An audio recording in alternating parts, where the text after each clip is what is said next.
Hello friend, मैं आनंद राज। आप सब अभी देखिए, अभी आपका देखिए सीडीपी का हम इम्पोर्टेंट प्रीवियस ईयर क्वेश्चन देखिए। आपको हम 2021 में एग्ज़ाम हुआ था 31 जनवरी को, तो उसका पेपर 2 का हम डाल दिए हुए हैं प्रीवियस ईयर क्वेश्चन सीडीपी का। आज हम पेपर 1 का लेके आए हैं। देखिए ऐसे ही आपका हम 2011 तक, यानी 2021 से 2011 से लेकर 21 तक करवा देंगे, क्योंकि देखिए अब की बार सीटेट ऑनलाइन होने वाला और बहुत सारा शिफ्ट में होगा, तो सीटेट उतना क्वेश्चन कहाँ से बनाएगी, इसीलिए प्रीवियस ईयर का क्वेश्चन ही पूछ सकती है। इसीलिए प्रीवियस ईयर बहुत इंपॉर्टेंट हो जाता है। ऐसे भी जो आपके जान पहचान में कोई सीटेट पास किए होंगे उनसे पूछिएगा कि प्रीवियस ईयर का कितना महत्व है सीटेट में, समझे। तो इसीलिए प्रीवियस ईयर को आपको बहुत अच्छा से ध्यान में रखना होगा, और कॉन्सेप्ट जब क्लियर हो जाएगा, जब उतना क्वेश्चन जब बना लीजिएगा तो क्वेश्चन घुमाएगा भी तो आप उसको कर सकते हैं। इसीलिए प्रीवियस ईयर का नॉलेज आपको होना बहुत ज़रूरी है, समझे। तो आइए अब देखते हैं 2021 का पेपर 1 का, यानी पेपर 1 यानी 1 से 5 का एक क्वेश्चन है आपका सीडीपी का। आइए स्टार्ट करते हैं। देखिए हिंदी इंग्लिश दोनों में लिखा है, हम हिंदी में करते हैं, आप इंग्लिश में पढ़ लीजिएगा। देखिए लिखा हुआ है पहला क्वेश्चन, एकदम इजी वे में समझाएगा, एकदम आराम से समझाएगा, ध्यान से सुनिएगा, समझे। देखिए लिखा हुआ है कि विविध पृष्ठभूमियों के अधिगमकर्ताओं को संबोधित करते हुए एक अध्यापक को क्या करना चाहिए। देखिए विविध पृष्ठभूमि कहने का मतलब होता है कि मतलब ऐसा क्षेत्र से बच्चा आना जो भिन्न भिन्न क्षेत्र के, मतलब मान लीजिए सिंपल समझिए कि हम दिल्ली पढ़ने गए तो वहाँ पर देखेंगे वहाँ गुजरात का बच्चा आ गया, तमिलनाडु का बच्चा आ गया, बिहार का आ गया, तो विभिन्न क्षेत्र का हो गया, समझे। यानी विविध पृष्ठभूमि उसी को बोलते हैं, समझे। तो विविध पृष्ठभूमि के अधिगमकर्ता को संबोधित करते हुए एक अध्यापक क्या करता है। पहला ऑप्शन है कि सभी के लिए मानकीकृत आकलनों का इस्तेमाल करना। देखिए सभी के लिए आप एक जैसा कैसे इस्तेमाल कर सकते हैं, सबका अथी अलग अलग है, तो ये आपका क्या हो जाएगा, मानकीकृत जहाँ भी आकलन मिले ना, ऑप्शन गलत हो जाता है, समझे। तो ये ऑप्शन आपका कट गया। दूसरा ऑप्शन है कि ऐसे कथनों का इस्तेमाल करना चाहिए जो नकारात्मक रूढ़िबद्ध धारणा को मजबूत करे। देखिए अब ऐसा ना आप चीज़ बोल दीजिए कि अब नकारात्मक जो चीज़ है, निगेटिव जो स्टेरियोटाइपिंग, उसको बढ़ावा मिलने लगे, तो ये भी क्या हो जाएगा, गलत हो जाएगा। तीसरा ऑप्शन है कि विविधता संबंधी मुद्दों पर बातचीत टालनी चाहिए। देखिए विविधता पर बात करना चाहिए कि भिन्न भिन्न में अनेकता में भी एकता पाई जाती है, ये सब मुद्दा पर बात करनी चाहिए। यहाँ टालनी शब्द लिख दिया, तो ये भी आपका क्या हो जाएगा, गलत हो जाएगा। यानी आपका ऑप्शन एक मिनट रुक जाइए, आपका ऑप्शन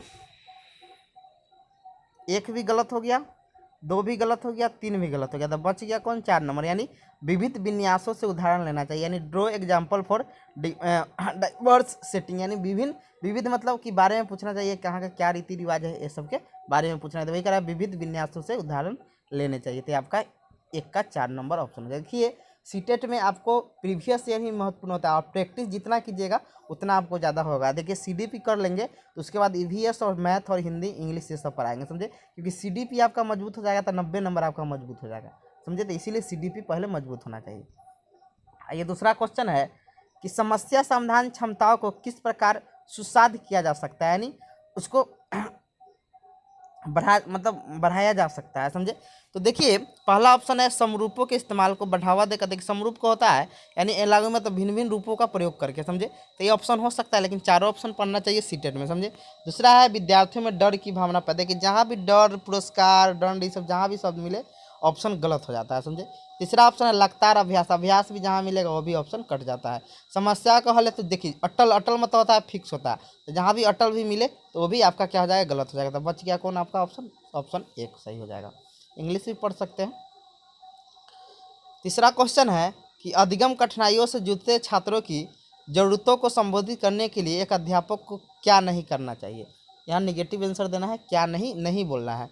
पहला ऑप्शन है व्यक्तिगत शैक्षिक योजना बनाना, फिर चारों ऑप्शन पढ़ते हैं। दूसरा है शिक्षा शास्त्र और आकलन की जटिल संरचनाओं का प्रयोग करना। देखिए अब जूझ रहा है तो वहाँ जटिल संरचना का प्रयोग कीजिएगा। फिर आपका अगले का है कि देखिए यहाँ पर बोल रहा है कि आप पहले क्वेश्चन समझते हैं। क्वेश्चन बोल रहा है कि अधिगम कठिनाइयों से जूझते छात्रों की ज़रूरतों को संबोधित करने के लिए एक अध्यापक को क्या नहीं करना चाहिए, यानी कोई बच्चा अति से जूझ रहा है तो वहाँ अध्यापक को क्या नहीं करना चाहिए, समझे। तो यही आपका निगेटिव आंसर था, समझे। यानी देखिए कह रहा है पहला व्यक्तिगत शैक्षिक योजना बनाएंगे। मान लीजिए कोई बच्चा को पर्सनली दिक्कत हो रहा है तो वहाँ जाके हम शैक्षिक योजना बना सकते हैं, समझे। तो ये चीज़ तो कर सकते हैं। या कह रहा है नहीं करना चाहिए, तो निगेटिव आंसर देना है, तो ये चीज़ आपका सही में आएगा, तो ये चीज़ आंसर होगा नहीं। दूसरा है शिक्षा शास्त्र और आकलन की जटिल संरचनाओं का प्रयोग करेंगे, समझे। अब बच्चा कोई जूझ रहा है वहाँ पर आप जटिल संरचना का प्रयोग कीजिएगा, तो ये क्या हो जाएगा, एक गलत ऑप्शन है, ये सही हो सकता है, समझे, लेकिन सब पढ़ते हैं। तीसरा है दृश्य शब्द सामग्रियों की इस्तेमाल करेंगे। देखिए अब बच्चा अब वहाँ पर अब कह रहा है कि जूझते हुए बालक के सामने दृश्य सामग्री करेंगे, तो ये सही बात है, लेकिन यहाँ नहीं देना है, तो इसीलिए ये भी आपका क्या होगा कि सही है, लेकिन निगेटिव आंसर पूछ रहा है। चौथा आपका है कि संरचनात्मक शिक्षा शास्त्रीय उपागम का इस्तेमाल करेंगे। ये चारों क्या है, सही है, लेकिन निगेटिव आंसर आपका कौन है, तो आपका 2 नंबर इसमें निगेटिव आंसर है, समझे, कि शिक्षा शास्त्र और आकलन की जटिल संरचनाओं का प्रयोग करेंगे, समझे। तो ये टीचर को नहीं करना चाहिए, तो यही आपका क्या हो जाएगा, यही आंसर हो जाएगा, क्योंकि यहाँ बोल रहा है नहीं करना चाहिए, समझे, इसीलिए 3 का कौन हो जाएगा, बी नंबर आंसर हो जाएगा। चौथा नंबर है कि सृजनात्मकता की पहचान का प्रमुख लक्षण क्या है। देखिए जहाँ भी आपको सृजनात्मकता मिले ना, यानी बच्चा भिन्न भिन्न तरह, जो क्रिएटिव माइंड का बच्चा होता है ना, कोई चीज़ को भिन्न भिन्न तरह से सोचता है, तो उसमें कौन चिंतन पाया जाता है, तो अपसारी चिंतन पाया जाता है। कौन चिंतन पाया जाता है, अपसारी चिंतन पाया जाता है, याद रखिए, इसीलिए 4 नंबर आपका। अभिसारी नहीं होता है, याद रखिए, डाइवर्जिंग थिंकिंग होता है, समझे, अभिसारी नहीं होता, याद रखिएगा, अभिसारी नहीं होता, अपसारी, प मतलब प से प्रसारित करना, यानी भिन्न भिन्न दिशाओं में प्रसारित करना, समझे, यानी भिन्न भिन्न मतलब तरह से सोचना। जैसे मान लीजिए आपसे क्वेश्चन पूछेगा कि जिस बच्चा में अपसारी चिंतन पाया जाएगा ना, वो बच्चा मान लीजिए पूछा जाएगा कि आपके घर जाने के मतलब रास्ता बताइए, तो 3-4 वो रास्ता बताएगा, समझे। और जिसमें अभिसारी चिंतन पाया जाएगा, समझे, तो वो बच्चा सिर्फ एक ही रास्ता बताएगा, समझे। तो जो सृजनात्मकता का बालक होता है उसमें अपसारी चिंतन पाया जाता है, यानी आपको 4 नंबर ऑप्शन सही हो जाएगा। 5वां आपका है कि निम्न में से अध्यापन अधिगम का सबसे प्रभावशाली माध्यम कौन है। यानी कह रहा है कि निम्न में से मतलब पढ़ा रहे हैं और अधिगम सिखा रहे हैं, यानी अध्यापन अधिगम का सबसे प्रभावशाली माध्यम क्या हो सकता है। बिना विश्लेषण के अवलोकन करना, देखिए विश्लेषण करना है, नहीं विश्लेषण कीजिएगा, एनालाइज नहीं कीजिएगा तो कोई फायदा नहीं, तो इसलिए ऑप्शन ही गलत हो जाएगा। अनुकरण पहले ही बोले हैं, जहाँ भी अनुकरण, देखिए एक और चीज़ बताते हैं कि जहाँ भी हम शब्द बोलते हैं ना ऑप्शन में रहेगा, तो उसको आप कॉपी में लिख लीजिए, समझे, और तो ये चीज़ आपको बार बार ये चीज़ आपको रहेगा, समझे। तो अनुकरण और नकल जहाँ भी मिले ऑप्शन काट दीजिए। तीसरा है विषय वस्तु यंत्र, याद भी जहाँ मिले वो भी काट दीजिए। लास्ट में कौन बच गया आपका, डी नंबर, कि संकलमराओं के बीच संबंध खोजना, समझे। फिर आपका है छठा कि एक अध्यापका को दिए गए किसी कार्यकलाप में छात्रों की विभिन्न त्रुटियों का विश्लेषण करना चाहिए, क्योंकि इसके आधार पर यह ज़्यादा त्रुटि करने वाले छात्रों को दूसरे छात्रों से अलग कर दे, कि अलग बच्चा को नहीं करना। जहाँ भी बच्चा अलग करने के लिए बोल रहा है तो ऑप्शन क्या हो जाता है, गलत हो जाता है। दूसरा ऑप्शन आपका है, दूसरा ऑप्शन इसमें है कि छात्र त्रुटियाँ के सॉरी अधिगम केवल त्रुटियों के शोधन पर निर्भर करता है, जहाँ केवल शब्द मिले ये भी गलत हो जाएगा। यानी कह रहा है कि अधिगम मतलब सीखना केवल त्रुटि के शोधन पर निर्भर करता है, गलत है। तीसरा है इसके आधार पर दंड दे, दंड भी जहाँ बोले वो भी गलत हो जाता है। लास्ट यही ना ऑप्शन भाई, यही सही हो जाएगा कि त्रुटियों की समझ अध्ययन अध्यापन प्रक्रिया के अर्थपूर्ण है, उससे पता चलता है कि बच्चा कहाँ गलती क्या क्या किया, इससे पता चलता है। 7वां क्वेश्चन है कि अधिगम की अभिप्रेरणा को किस प्रकार कायम रखा जा सकता है। समझे, पहला है बच्चों को ज़्यादा आसान क्रिया दे, आसान दीजिएगा तो उससे क्या उसको फायदा होगा, तो ये भी नहीं होगा। दूसरा है अंतर, याद जहाँ भी बोले हैं, दंड जहाँ भी बोले कट जाएगा, आपका ऑप्शन कौन हो जाएगा, प्रणेता अनुमुखी लक्ष्यों पर देंगे, मतलब उसको मास्टरी जो अच्छा उसको अथी कराए उस जैसे लक्ष्यों को मतलब देकर, समझे। तो ये आपका 4 नंबर ऑप्शन हो जाएगा। देख रहे हैं अपने ऑप्शन कटा जा रहा है। फिर आपका है कि शर्मिंदगी डैश है, यानी तो क्या है, तो बच्चों को अधिगम हेतु अभिप्रेरित करने, मान के सोचिए आप डेमोरलाइज करना है तो उससे बच्चा क्या होगा कि अभिप्रेरित होगा, गलती हो जाएगा, ये गलत है। दूसरा है कि भाव को अध्यापन प्रक्रिया में बारम्बार बच्चा को बार बार डेमोरलाइज कीजिएगा, तो ये भी गलत, नहीं करना चाहिए। तीसरा है कि का संज्ञान देखिए संज्ञान मतलब कि बच्चा को डेमोरलाइज किया तो बच्चा को उसका निगेटिव प्रभाव पड़ता है दिमाग में। चौथा है क्या संज्ञान का नकारात्मक प्रभाव पड़ सकता है, तो 4 नंबर आपका ऑप्शन सही है। 9 नंबर आपका क्वेश्चन है कि अधिगम का संरचनात्मक विचार यह सुझाव देता है कि ज्ञान की संरचना में बच्चे सक्रिय रूप से निभाते हैं, सही बात है। देखिए सही बात है, ये नंबर सही हो सकता है, लेकिन चारों ऑप्शन हम पढ़ेंगे। चौथा है, दूसरा ऑप्शन है कि बच्चे पूर्ण रूप से, देखिए पाठ्य पुस्तक जहाँ भी रहे ऑप्शन गलत। तीसरा है बच्चे की कोई भूमिका नहीं होती है, भूमिका होती है संरचना में, बच्चा स्वयं अपने ज्ञान का निर्माण करता है। चौथा है बच्चे पूर्ण रूप से व्यक्ति पर निर्भर उर्भर नहीं होगा, आपका ए नंबर हो जाएगा कि संरचनात्मक विचार में क्या, संरचनात्मक विचार में जो आपका पियाजे बताते हैं बच्चे सक्रिय रूप से भूमिका निभाते हैं। 10वां है आपका कि अधिगम के लिए निम्न में से कौन सा धारणा उपयुक्त है। पहला है प्रयासों कोई फर्क नहीं पड़ता, प्रयास करने से बहुत ही आदमी सीखता है, ये भी आपका क्या हो जाएगा, गलत हो जाएगा। असफलता नियमित है, असफलता नियमित नहीं होती है। योग्यता सुधार है, योग्यता को आप सुधार सकते हैं, यानी एबिलिटी इज इम्प्रूवेबल। और योग्यता अटल है, अटल नहीं होता है, समझे। तो अटल भी जहाँ मिले वो गलत हो जाता है, यानी फिक्स्ड नहीं है। तो आपका सी नंबर ऑप्शन सही हो जाएगा, यानी योग्यता सुधारे है। 11 नंबर क्वेश्चन है कि निम्न में से कौन सी परिपाटी विद्यार्थियों में संकलनात्मक समझ में बढ़ोतरी करने में सहायक है। पहला है बार बार परीक्षा, जहाँ भी परीक्षा से मिले ना वो ऑप्शन कट जाएगा, समझे। दूसरा है अन्वेषण मतलब होता है खोज और संवाद, ये सही हो सकता है। तीसरा है प्रतिस्पर्धा आधारित परीक्षा, देखिए प्रतिस्पर्धा जहाँ ही मिले ना, कंपटीशन जहाँ ही मिले ऑप्शन कटा है, बच्चा में कंपटीशन पैदा नहीं करना है। चौथा पाठ्य पुस्तक बोले हैं, जहाँ भी रहेगा ऑप्शन कट जाएगा, तो आपका बी नंबर ऑप्शन सही हो जाएगा, अन्वेषण और संवाद।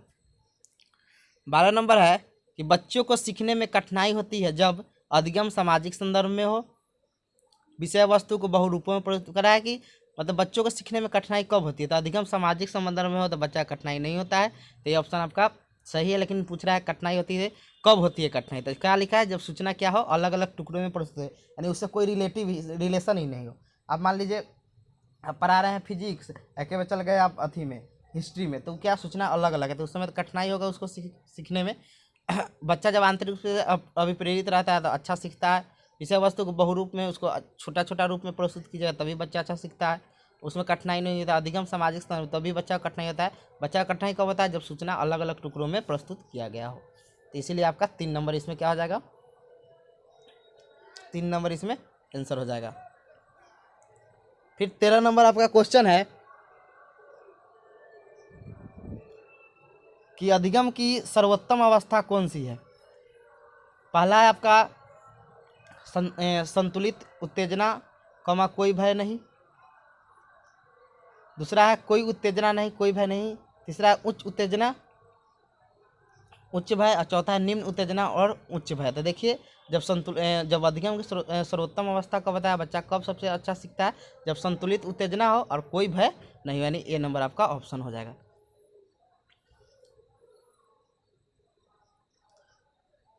फिर आपका 14 नंबर क्वेश्चन है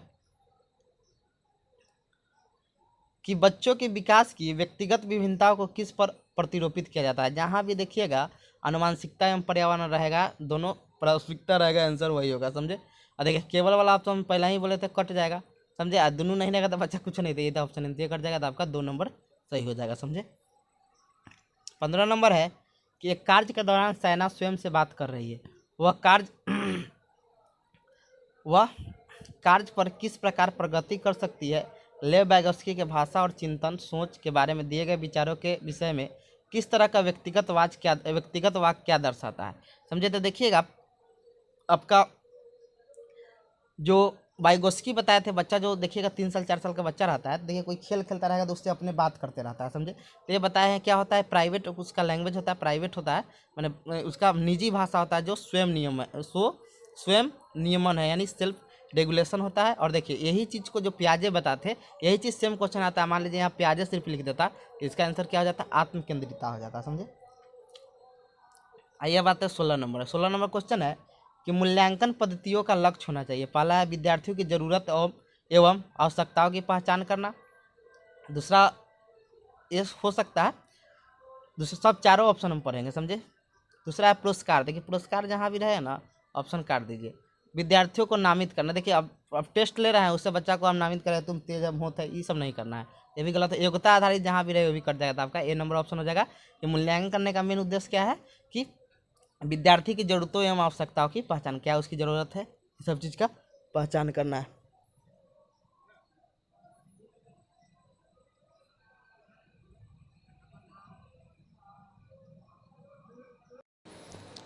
आइए अब 17 नंबर क्वेश्चन में आते हैं। 17 नंबर आपका क्वेश्चन है कि एक गतिविधि के दौरान छात्रों को संघर्ष करते देख एक अध्यापिका बच्चों को संकेत और इशारे जैसे क्या, क्यों, कैसे प्रदान करने का फैसला लेती है। लेव वाइगोत्स्की के सिद्धांत के अनुसार अध्यापिका की यह योजना क्या है। देखिए एक चीज़ आपको बताते हैं कि जो वाइगोत्स्की थे ना, तो एक पार बताए थे, एक पार या उसी को हम लोग आधारभूत संरचना कहते हैं। यानी उसको स्कोपफोल्डिंग एक मतलब बताए थे, जब बच्चा को सहायता दिया जाता है, एक टेम्पोररी सहायता दिया जाता है, जब बच्चा क्या होता है समस्या में रहता है, तो उसी को क्या बोले थे, उसी को पार या आधारभूत संरचना बोले थे। तो देख लिए आपका कौन ऑप्शन है यहाँ पर, डी नंबर आपका ऑप्शन है।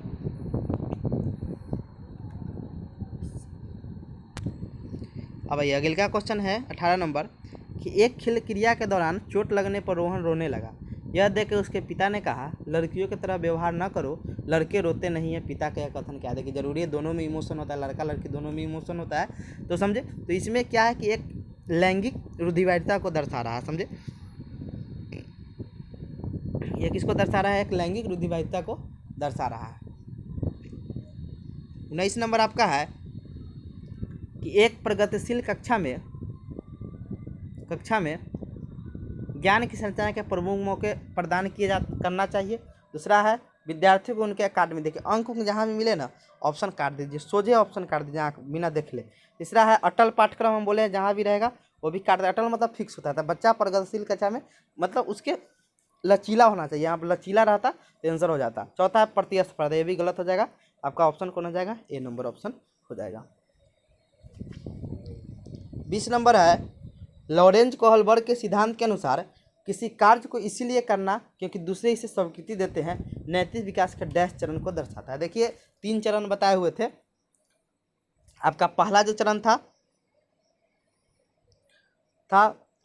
प्रथा पूर्व या इसी को पूर्व परंपरागत स्तर कहते हैं। दूसरा था प्रथागत जिसे परंपरागत स्तर कहते हैं। तीसरा था उत्तर परंपरागत जिसे उत्तर प्राप्त कहते हैं। जिसमें आपका जो प्रथागत होता है उसमें बताए थे कि किसी कार्य को इसीलिए करना क्योंकि दूसरे इसे स्वीकृति देते हैं। आपका ये 4 नंबर हो जाएगा, समझे।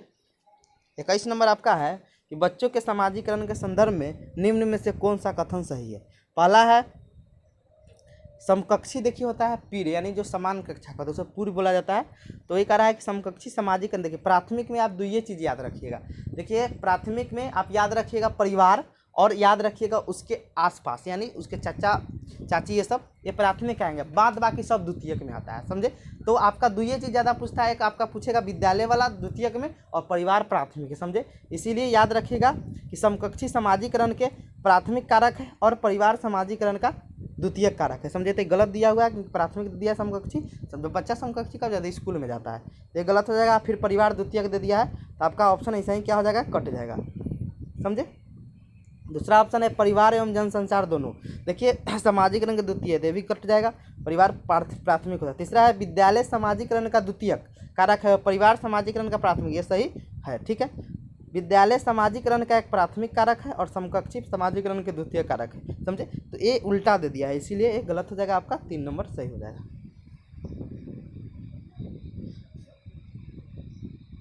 22 नंबर आपका क्वेश्चन है बहुबुद्धि का सिद्धांत जोड़ देता है।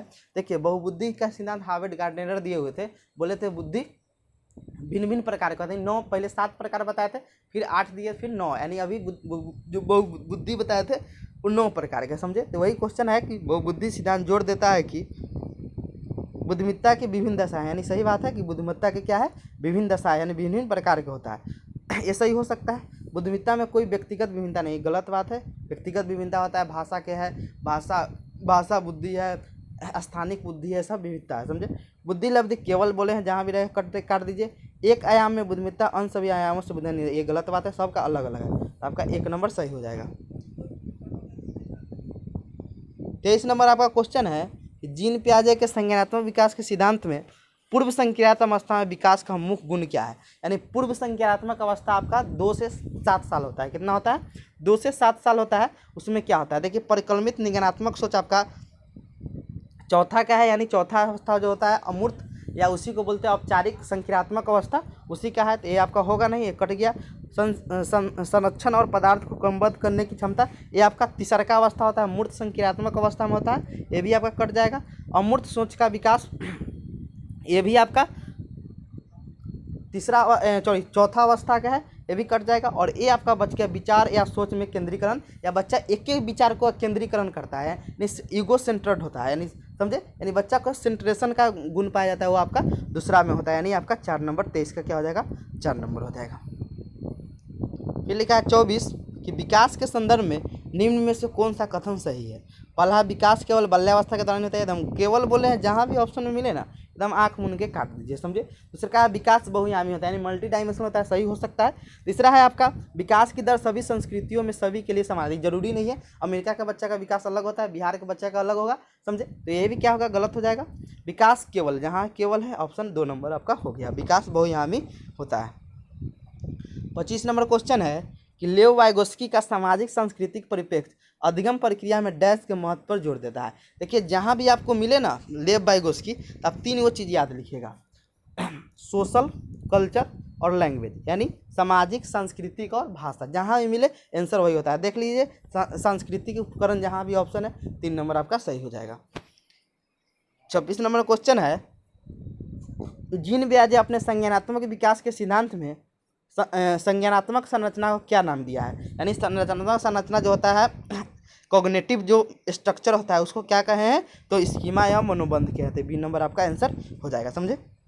जो विकासक समीपन क्षेत्र है ये आपका वाइगोस्की दिए हुए हैं। उद्दीपक अनुक्रिया संबंध ये आपका थॉर्नडाइक का है, समझे। 27 नंबर क्वेश्चन है, एक समावेशी कक्षा में डैश पर जोर देना चाहिए। पहला, सामाजिक पहचान का दावा, छात्रों का अलगाव, ये अलगाव बच्चा को करना नहीं है, समझे, तो ये गलत हो जाएगा। हर बच्चे के सामर्थ्य को अधिकतम करने के लिए अवसर प्रदान करना चाहिए, अवसर जहाँ मिले आंसर होता है, तो सही हो सकता है। प्रदर्शन उन्मुखी लगती है, ये भी गलत है। और अभिकृति अनुरूपी निर्देश, ये भी क्या है, गलत हो जाएगा। तो आपका बी नंबर आंसर यहाँ पर हो जाएगा।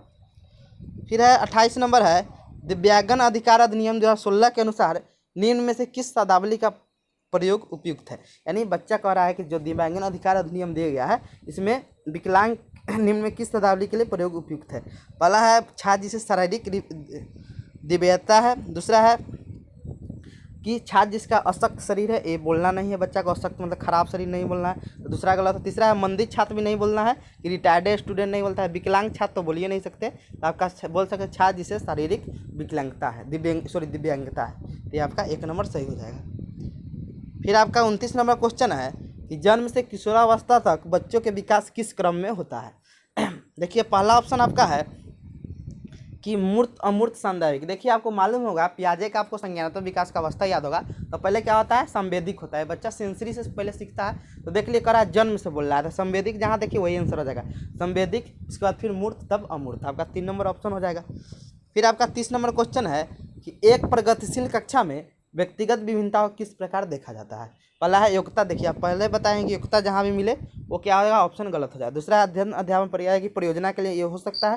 तीसरा आपका है कि अधिगम प्रक्रिया में बाधा, बाधा जहाँ भी मिले ऑप्शन कर जाता है। और असफलता जहाँ भी मिले तो आपका बी नंबर आंसर हो जाएगा, समझे। तो ये आपका हो गया। ऐसे ही आपका क्वेश्चन आपका 2011 तक करवा देंगे, समझे, यानी 21 से लेकर 11 तक करवा देंगे, जिससे आपको क्या है, कहूँ दिक्कत ना, उतने पढ़ लीजिएगा सफिशिएंट रहे। फिर आपको हम अलग से भी करवाएंगे, समझे। CDP खत्म हो जाएगा तो फिर आपका EVS, उसके बाद मैथ, फिर उसके बाद हिंदी, इंग्लिश और फिर सोशल साइंस और साइंस के बारे में बताएंगे, समझे। Thank you.